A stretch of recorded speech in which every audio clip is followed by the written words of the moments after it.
Right, hello everyone, welcome to the high seas of Europe. So we're here, back in a submarine for the first time in quite a while, and this is Wolfpack. So, some of you might remember, a few years back I did a video on a game called HMS Marulken, which was a fictional sub-sim which you played cooperative with 4 people in it, and it was really cool. Me and my friends got together and we did the mission that was there. And it was fun, and we were waiting for the development of it to continue. So since then the concept's changed, and we're no longer a fictional Swedish submarine. Is it Swedish or is it Norwegian? God, I can't even remember now.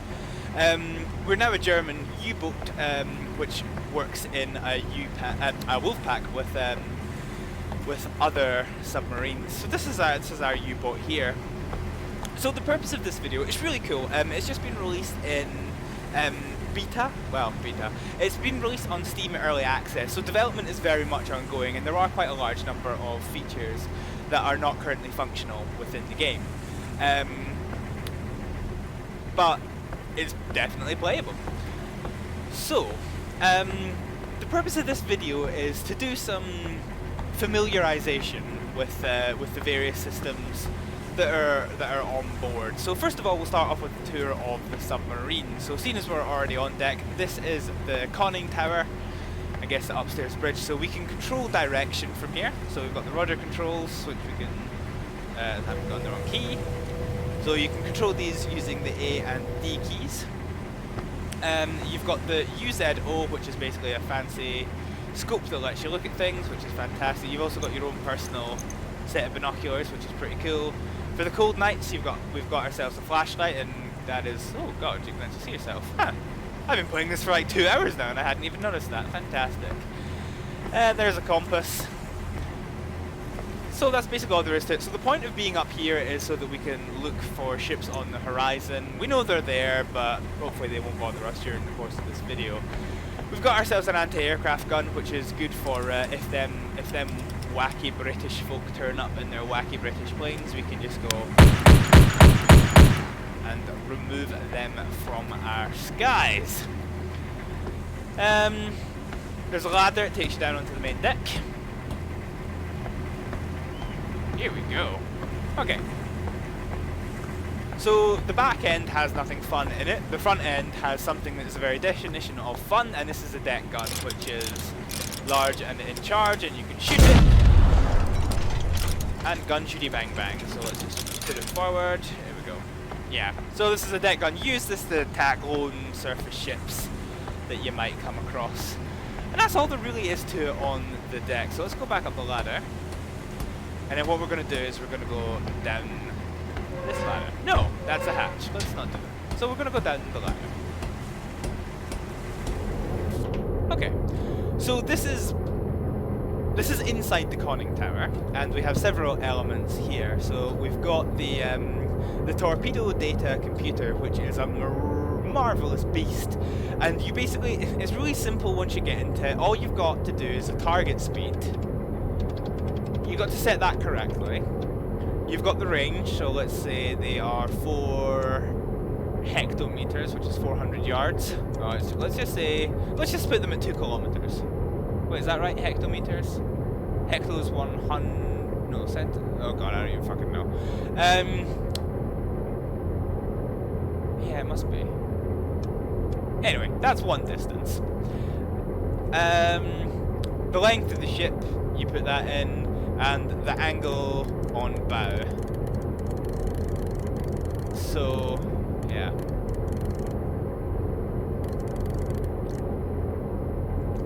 So we set those, and then you can we've not got right measurements for them, but if you do get right measurements for them, what will happen is you've got a wee light here. If the light's on, so if the light's on, it means you do not have a valid firing solution, and you should not fire a torpedo because it will not hit its target. If the light goes off, it means your solution is possibly valid, and the only reason that it's not hit its target is either because you have not put things that you've not measured them correctly, or there's been a torpedo malfunction, which I don't know if they're going to be simulated. Given how hard it actually is to hit stuff in real life, it probably won't. Malfunctions probably won't be simulated, but whatever. Torpedo status shows you the status of the tubes. They're all ready, and it shows you spares. So we've got 12 in the front and 2 spares in the rear. Salvo selection, this is your tube selection, and then you've got how you want to track. We've got no tracking on. You've got some engine controls here, which you would use only for if the captain happens to be doing attacking stuff, and we've got the attack periscope, which does attack stuff. Fantastic, great. So that's up here, yeah. Got the alarm panel, which is nice and loud. Oh yes. Okay, I don't know why it whoops me. Okay, yeah, strange.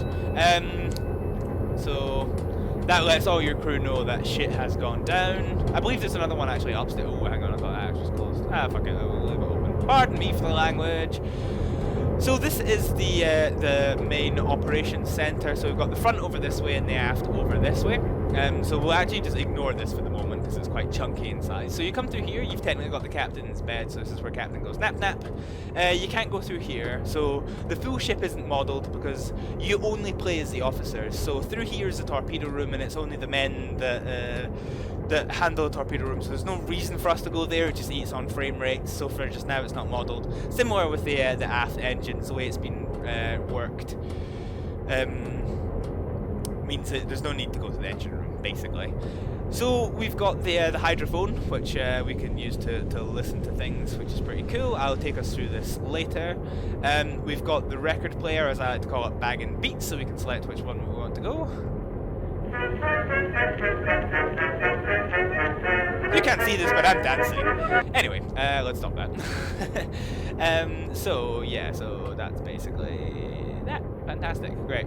Got the Enigma machine so that you can encrypt your various communications, which you do. You can't actually. I'm clicking this, but it doesn't do anything. You actually have to hand type, and it works its magic because that's just how the Enigma works. Okay, cool, right.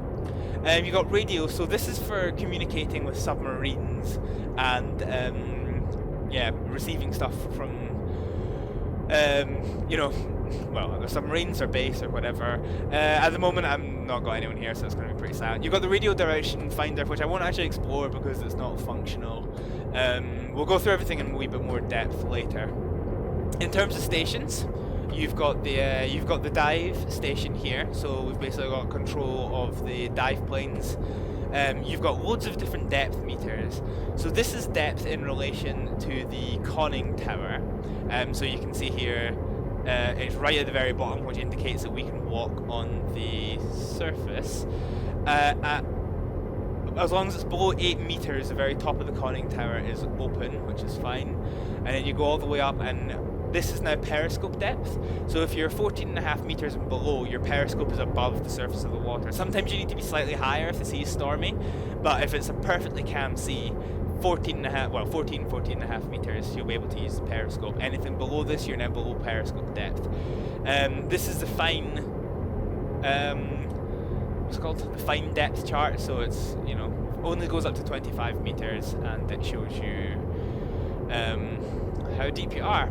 This one is the low water depth, so again it's between 0 and 25. Don't actually know why there's one for 2, but yeah, whatever. Oh, I think, yeah. So I think the difference is this is the depth to the keel.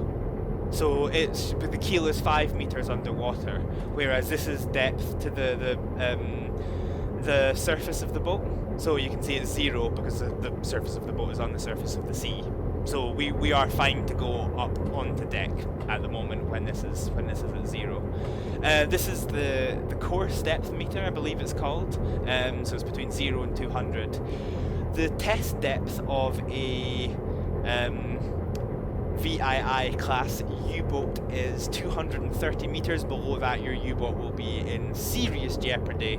And then the crush depth is between 250 and 300 meters. So if you hit that, yawning for a fun time. This is the main engine controls here. So we've got 2 engine telegraphs, which are here and here. And you've got another alarm button because, you know, why not? So you use this to control the engine, so let's move us to dead slow for now. So we set them there and then the engine room responds. That's fine. Sorted. So you can now hear the engine slowing down ever so slightly. And yeah, sorted. Perfect. Right. Rudder controls, so again we do left and right. Oh no, you don't do left and right, you do A and D to control the rudder, and you can see the you've got the compass here, you've also got the speed gauge, you've also got an odometer, which is where, well actually it's the navigator who's got control over that, so that brings us quite neatly over to the navigator station. It's got instruments, otherwise it is literally just a map. So it's quite helpful having the odometer, so basically when you're on the surface you can quite clearly see where you are, and this little pip moves. When you go underwater, your pip actually greys out. The pip greys out just a little bit, and you can no longer accurately tell where you are, which is a bit of a problem. So you basically have your distance meter to try and work out how far you've gone underwater at a certain time. We've got we've got valves and things here which we can work with. I'll go through these at a later time. Towards the rear, oh yeah, so above each door there is the main ballast tanks. And you can hear the engines when you get up here, it's all quite a bit noisy. You've got the bilge pump, so if you've got some flooding going on, you can use the bilge pump to get the water out of the submarine. And then if you run out of air for compressed air, you can turn on the compressor only when on the surface to replenish your air stocks. It's hella noisy, but it yeah, it'll restore your air. You've got the Echo Ranger, I realise we forgot this, which doesn't work at the moment because the C4 isn't actually modelled, so you can never hit the bottom of the sea. And so basically you've got the button to send the ping, and so this is short distance between 0 and 100 meters, and then you've got you push this and it goes to long depth, and as you can see there's no C4, so it doesn't really hit us off anything, so that's fine. Cool, awesome. Right, so let's explore some stations. So we'll do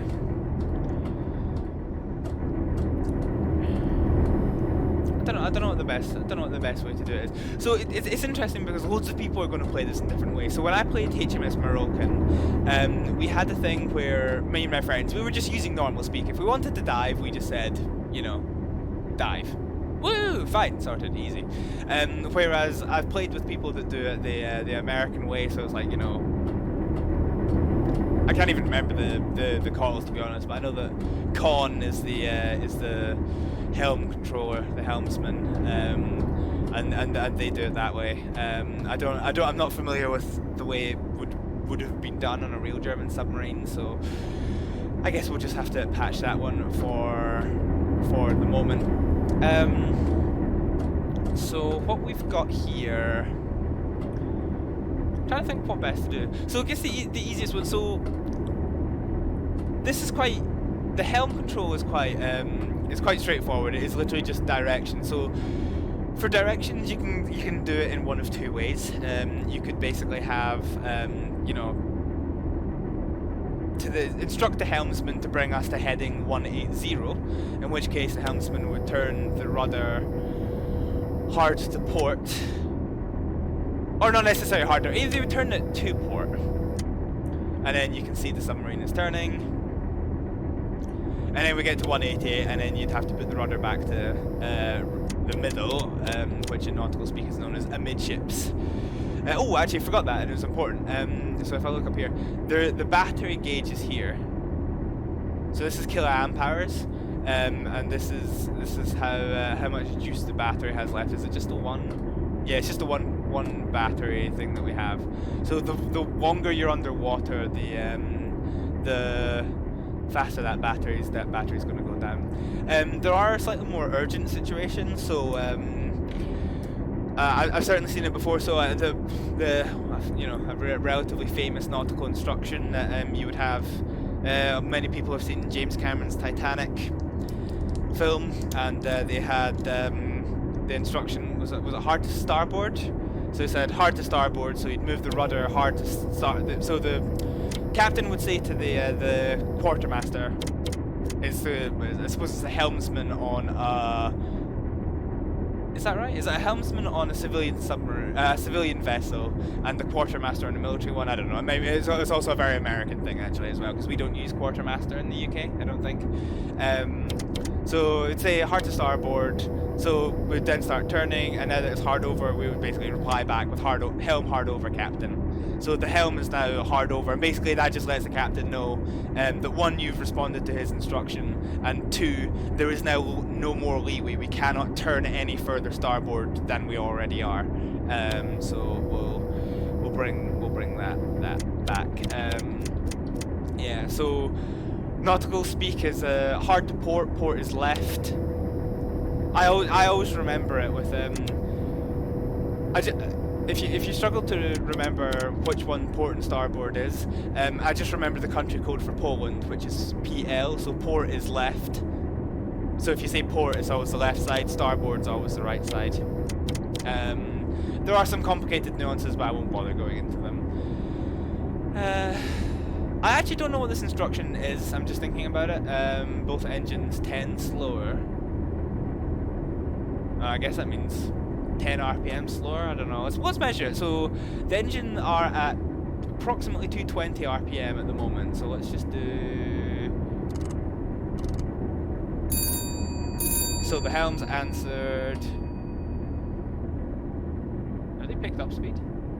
No. So they have in fact gone 10 lower. You can see. Yeah, you can see that there. They've gone lower. So that's fine. So it's basically a way of slowing yourself down. So if we do to attention and do it again, yeah, you'll see we're even lower still now. So that's just a way of fine tuning your control, which is a slightly interesting way of doing it. So before you had full control of speed, which wasn't particularly realistic, but that was fine. So let's talk about ballast tanks. So at the moment, most of our ballast tanks are closed, and we're on the surface. We currently have 0 ballast in the tanks, as you can see here. So this is the fore tank, this is the aft tank. The reason that you would do this is for on the surface cruising, because you can attain a higher top speed on the surface. So I know if you put it to, let's put it to slow. So let's do a head slow. So you hear, oh no, that's the wrong one. Oops. Okay, there we go. Right, so now that both engines are pointing in the same direction, speed's going to pick up, and it picks up to, I believe it's 12, is it 12 knots for slow, I think? No, half speed's 12 knots, so let's do half speed. Yeah, that's what I wanted, right. I had all these examples prepared and then I lost my bit of paper, so I don't even know what I'm doing anymore. So half speed takes us to approximately 12 knots on the dial here, and this is with empty ballast. Whereas if we had full ballast, it would only be 8 knots. So it makes quite a bit of difference, but the downside is it means it takes you a lot longer to dive, which can or may not be a problem. So you can see here we're at 12 knots, and you know we can explore it later. At the moment the tanks are empty. You've got a second tank here, which is the third ballast tank, which is the negative pressure tank. So I'll empty this just now. So that's that. So if the ballast tanks are empty, then it doesn't matter what you do with the planes. So yeah, right, basically. So we've explored the rudder. I can't even speak. We've explored the helm. So now we're going to go back and we're going to talk about the dive station, and we'll kind of do a exploratory crash dive. We'll do a few examples. Actually, it's probably the easiest way of showing you what to do. So just explain it to you. If the ballast tanks are empty, it doesn't matter what the negative pressure tank or the dive planes are doing, you always have positive buoyancy, so your ship will always return to the surface. Always, if the ballast tanks are empty. If the ballast tanks are full and the negative pressure tanks are empty, you have neutral buoyancy, and what that means is you neither go up or down by the weight of the ballast. You can go up and down by changing the dive planes and your speed, but if you level the dive planes and go to all stop, you will not change your depth in the water. If you put yourself to full ballast and full negative tank, you will sink like an absolute brick. So seeing as we used some compressed air, we used about 25, well we used probably about 10 thing. We'll put on the compressor for a second. So as you can tell, the compressor is hella loud, and it gives away your position, but you need air. So you can see the air has gone back up to 1,000 units of compressed air. So that's all fine and good.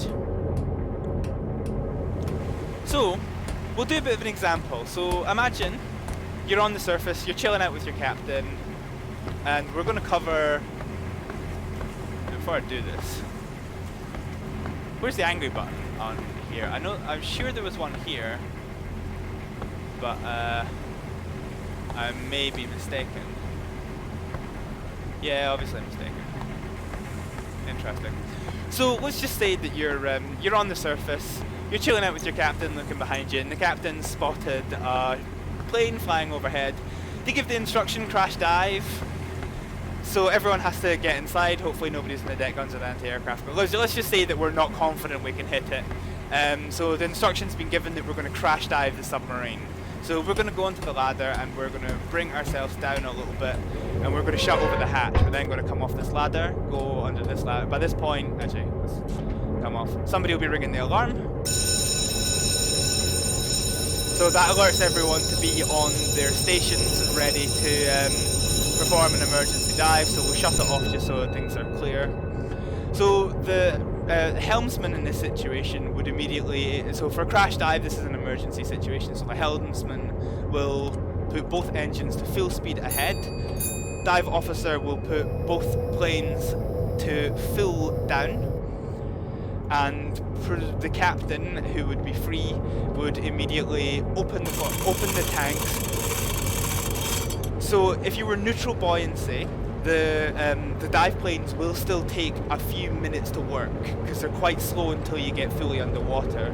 So you open the ballast tanks, forward one first to give you some good tilt going underwater, and then the rear one. Obviously in practice you would do this a lot quicker. While this is happening, the engine room would, we got it at full speed, would switch over to the electric engines, so we do that by engine to engine. So engines full electric, we continue back to full speed on electric engines. You hear the diesel engine shut down and the electric engines take over. We would now open the negative tank. So we are now taking on water like an absolute bus. So you can now see, now that we've opened up the negative tank, this is the part where we're now taking on water quite quickly, and by quite quickly you can now see it's really starting to take on. So the dive planes are now working, and all the tanks are here.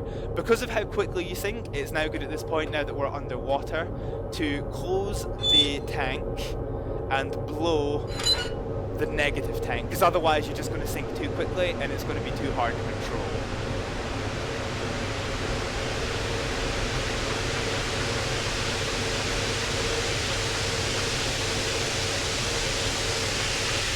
Okay, so close all the valves to make sure that they're done.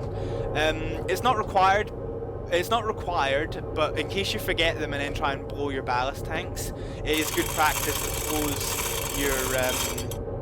close the ballast tanks over, because if you leave them open and then try and blow it, you're just going to waste air. So now that both our ballast tanks are full, we will close them over, so we're now just sinking. So we're continuing to sink. But now that the negative tank is empty and the ballast tanks are full, we now have neutral buoyancy, so we can control the rate of our dive with the dive plane. So let's now put them to 0. So now you can see by the tilt on the screen that we're leveling out. You can see that we're now going down slower and slower and slower. And that's that. So that's how to dive the ship in a hurry. We're now neutral buoyancy. So we can surface the ship in one of two ways. We can either do it urgently or not urgently.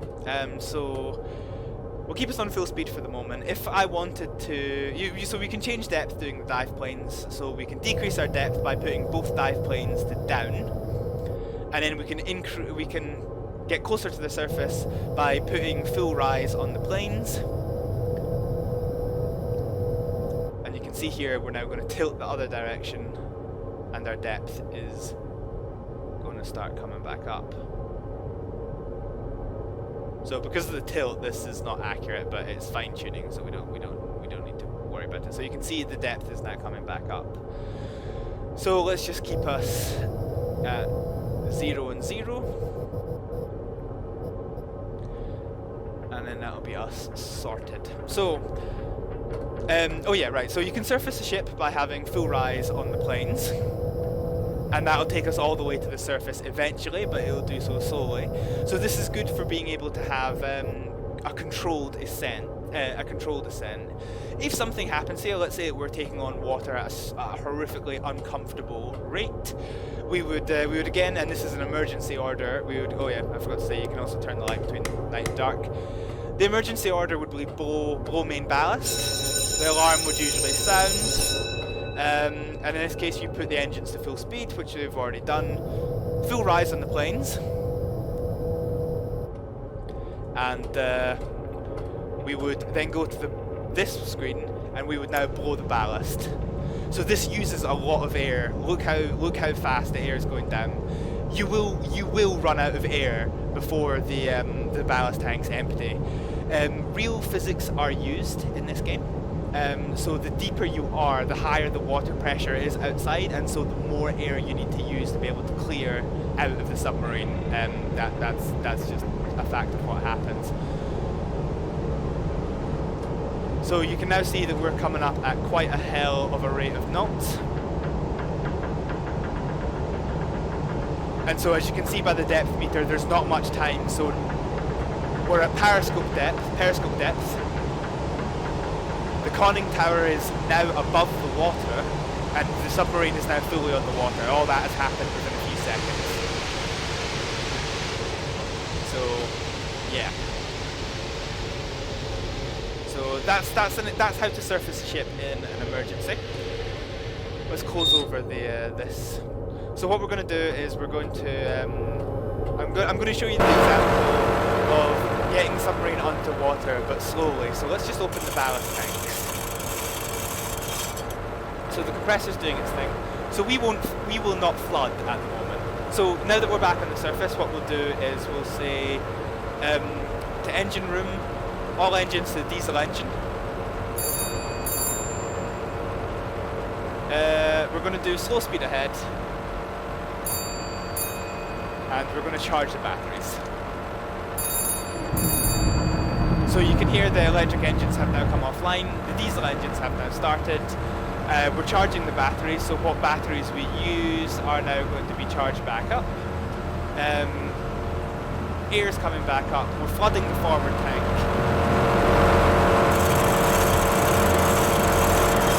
We're now flooding the rear tank.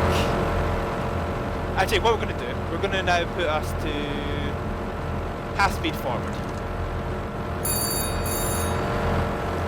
How's the air tank doing? Air is 50%, that's fine. And that one's done. So forward tank is now flooded, so let's seal us over. How's the rear tank doing? It's getting there, it's taking a while. So as you can see, we're now, the forward tank is fully flooded, and this one is 2/3 flooded. But as you can see, we're still on the surface. So So this is the difference between positive and negative buoyancy. You would think flooding the ballast tanks mean you go down, but you need the negative tank in order to be able to go down. So the rear tank is just about fully flooded. So that should be enough. Done. Wrong one. Yeah, so the rear tank's fully flooded and we're almost full of air, so let's get the compressor off. So the example I'm going for here, so when I showed you earlier, we were doing half speed ahead and we were at 12 knots with no ballast on board. We now have a full tank of ballast, front and rear, and no negative tank ballast, and look, we're down at 9 knots. So it does make a difference to your surface speed, but it's a trade-off. It is a trade-off, and you need to be aware that it is going to be a trade-off. So the trade-off is you've got to flood the tanks before you can go underwater, whereas now all I have to do if the crash dive comes in is I can fill the negative tank and that's sorted. But let's not fill the negative tank. What we're going to do, half speed ahead, let's just say we're going to go for a routine dive. So so this is us on neutral planes at the moment, and what we're going to do is we're going to sink us using the dive planes. So the depth of the keel is 6 meters, and you can see it's going down, but it's going down very slowly, and that's because on the surface the dive planes do not work very well. Also notice that we're almost horizontal. So the dive planes don't work very well on the surface, and then as soon as you start getting underwater, so as you can see the bow is now just starting to tip underwater. Oh, I've drowned the engines. The bow's now starting to tip underwater, and now the dive planes really come into their use, and you can see now that we're diving a lot faster. So I've starved the engines of air. In real life, we would all be dead, because you can use up the entire amount of oxygen in the ship's atmosphere within seconds with the diesel engines running. That's not modelled because it's quite easy to forget. So what we would do instead is we put it to electric engines. Okay, right, yeah, I remember this because I made this mistake before I made this video. It simulates incapacitated engine room, so you hear we've not had the ring that they've responded to the telegraph. So you basically have a punishment that you have to wait a while. It does come back eventually, but yeah, you have this punishment where your engine room's dead, Jim. Yeah, there we go. So that's the comeback. So if we put them both in electric engines, and then let's just do slow speed. Okay. So we're continuing to dive. We're at 20 meters. So what we're going to do is we're going to level out the planes.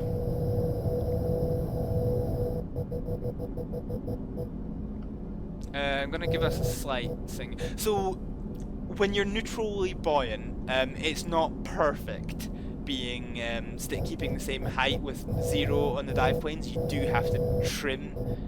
So when I'm here by myself, I seem to be okay if I keep the planes down at 10 degrees.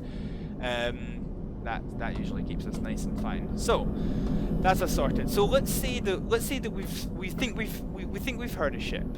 So what we're going to do is we're going to put ourselves. In fact, we're worried that there's ships in the area. So we've gone underwater. So when you're on the surface, the sonar, the hydrophones, they work, but they're not perfect because you hear the water lapping up against the hydrophones. So if you want to use the hydrophones, the sonar system, the best idea is to actually go to periscope depth.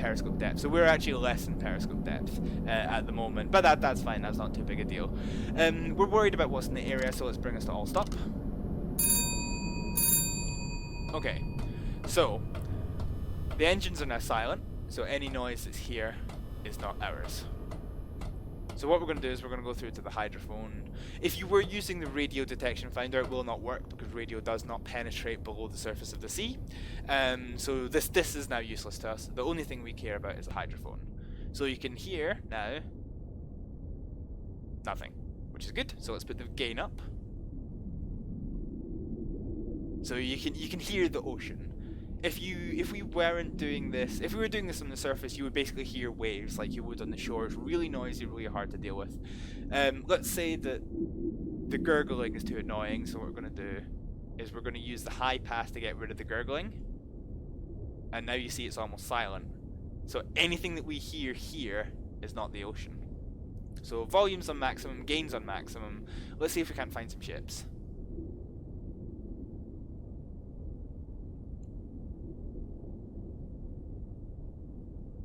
I actually thought I heard something.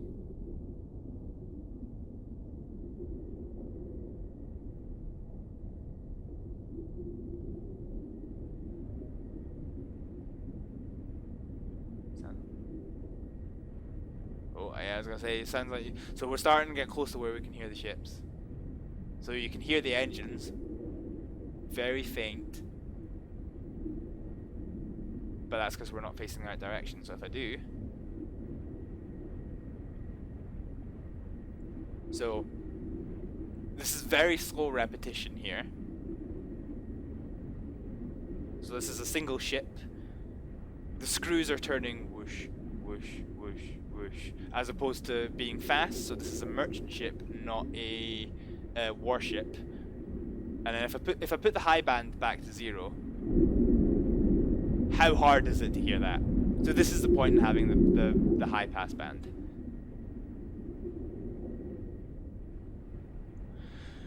So we've got one ship at approximately 250, but I believe this game only has convoys at the moment, which means the rest of them are probably over here.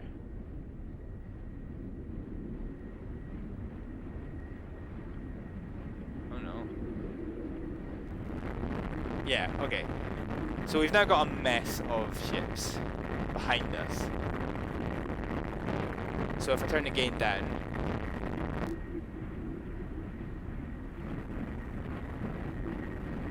so you can hear you've got an indistinguishable mess of ships. Nothing is too fast, so they're probably all... Oh, no, there's a fast whoosh in there. So there's at least one warship, but for the most part it's just the march of deep merchant ships. So normally if you had your engines on, that's all you would be hearing is your engines, but we can see here that our engine RPM is 0 and 0, so we know that this is not our engines. So basically there's one ship. Is there a ship?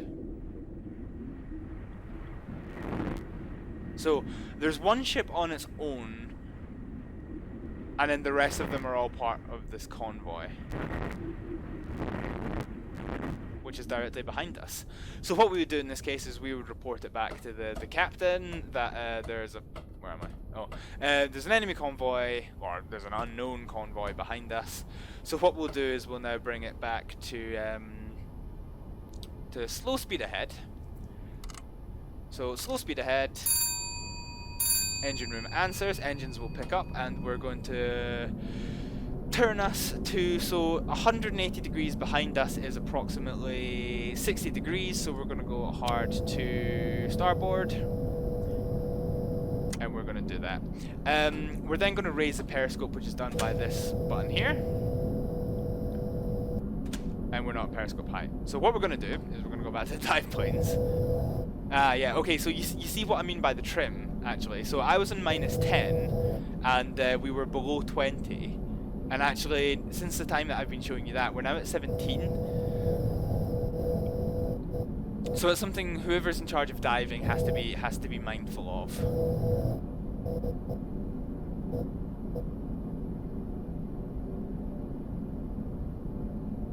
Oh, do you know what this is? This is... I'm sorry, I've told you the wrong thing. This isn't the fine. This is the fine depth meter. This is rate of ascent and rate of descent. I'm sure. I think.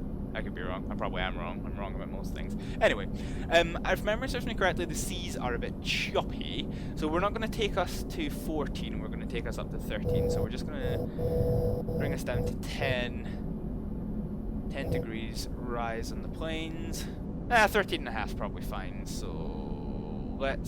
Takes a wee bit of a time for the ship to level out, so let's just put us to -10 on the ship. And and then we use the periscope. And we're still below water because the waves are a bit choppy actually. So let's oh, hello.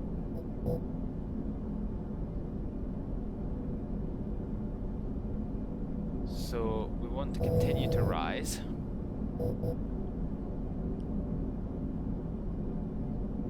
So we'll bring us to 13 on the fine depth meter.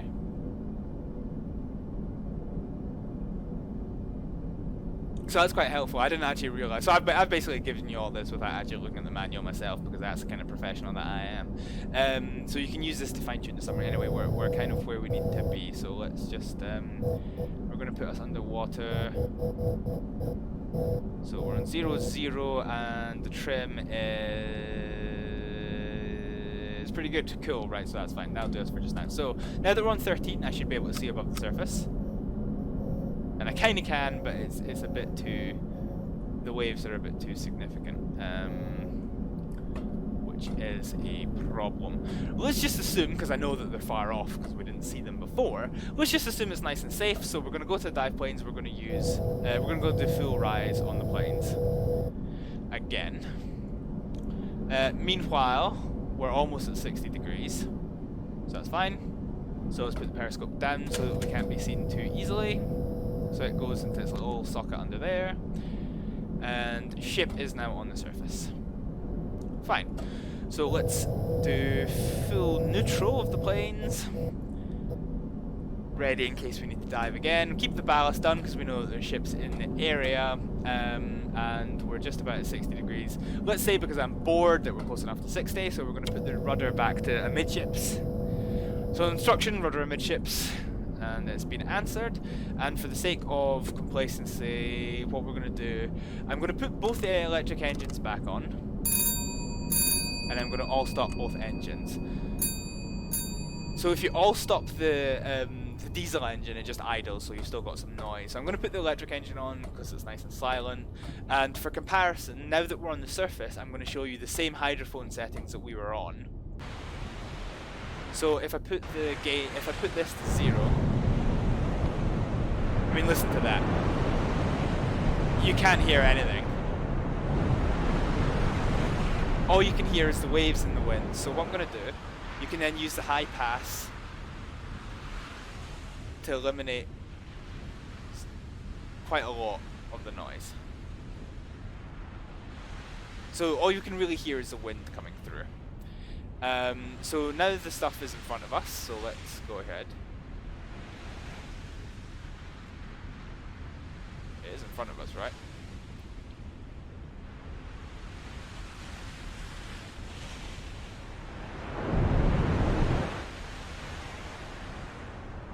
Yeah.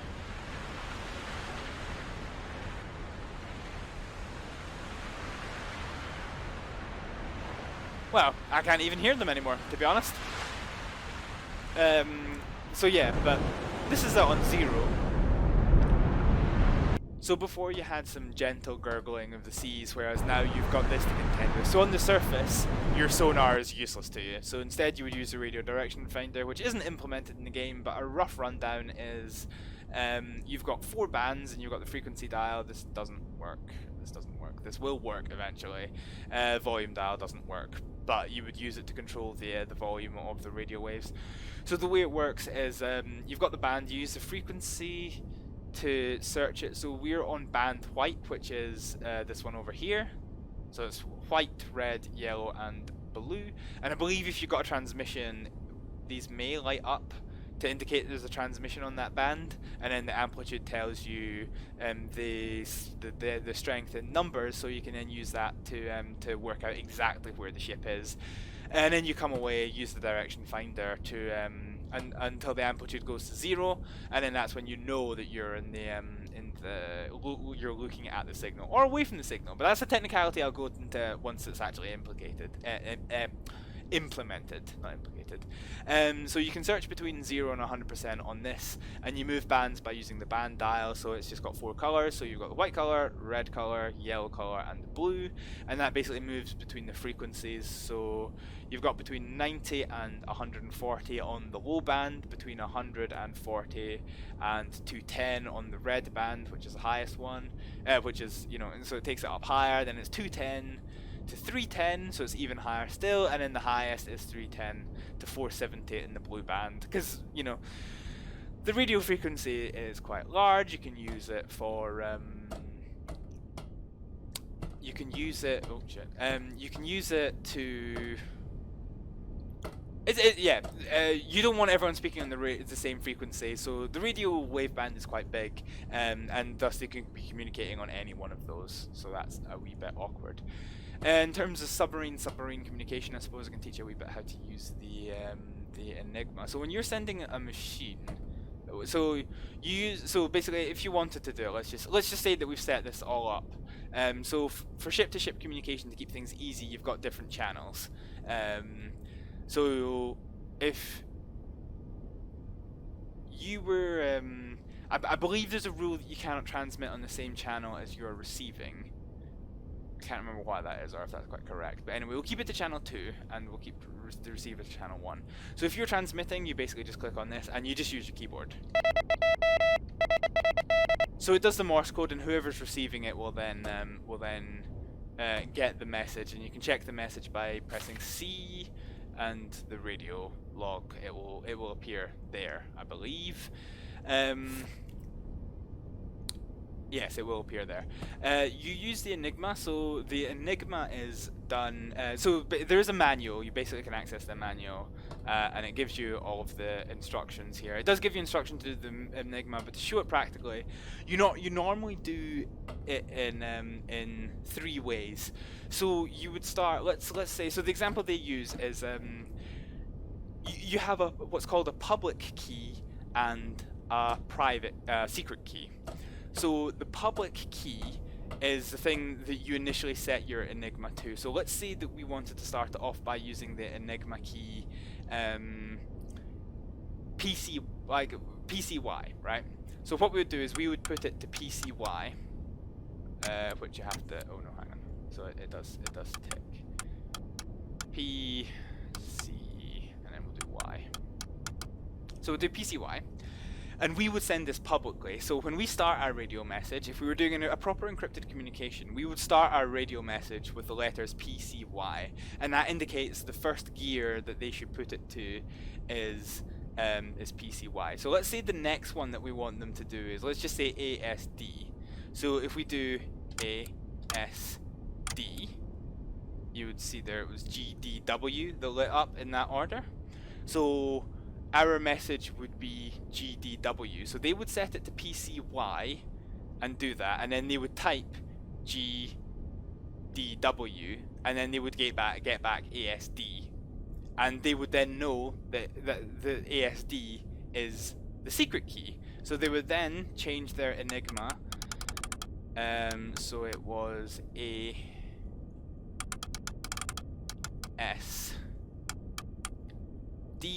And you do the same, and then you type the rest of your message.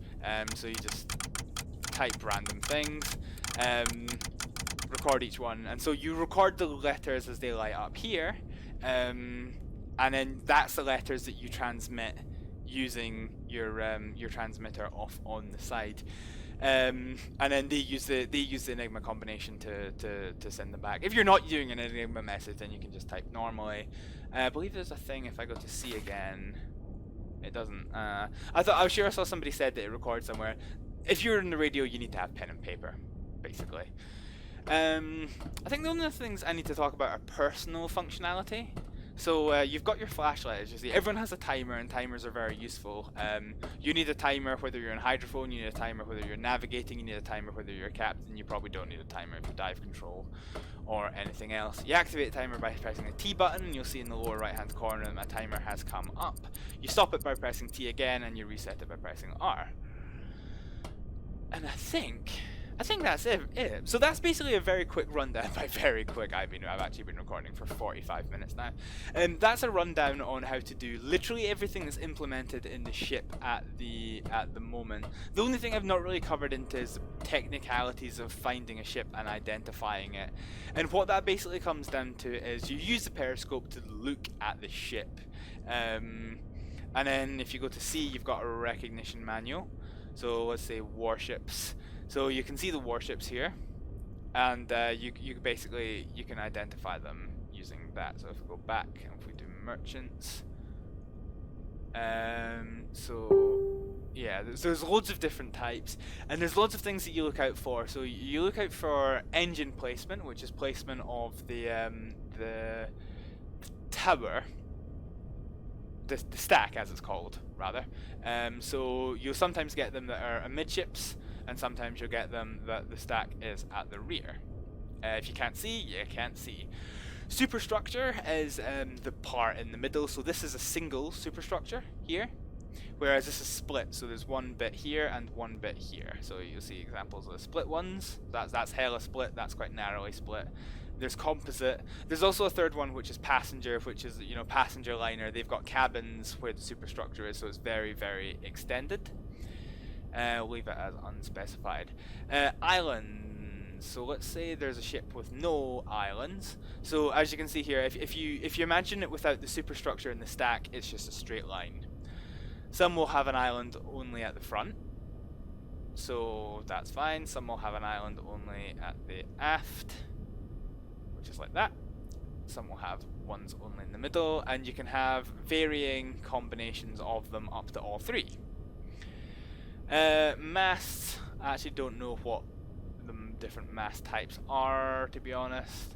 And if you think you know, then you can just type in the number. If you think you know what ship it is, you can just search it there to see what it is. When you click on it, it gives you all of the information about the ship, which you can then use as part of the calculations using the periscope, the timer, the map. You can then use all this information to work out the solution to fire a torpedo into it. It's very important that you get it right, because if you're wrong, then your torpedo's going to miss.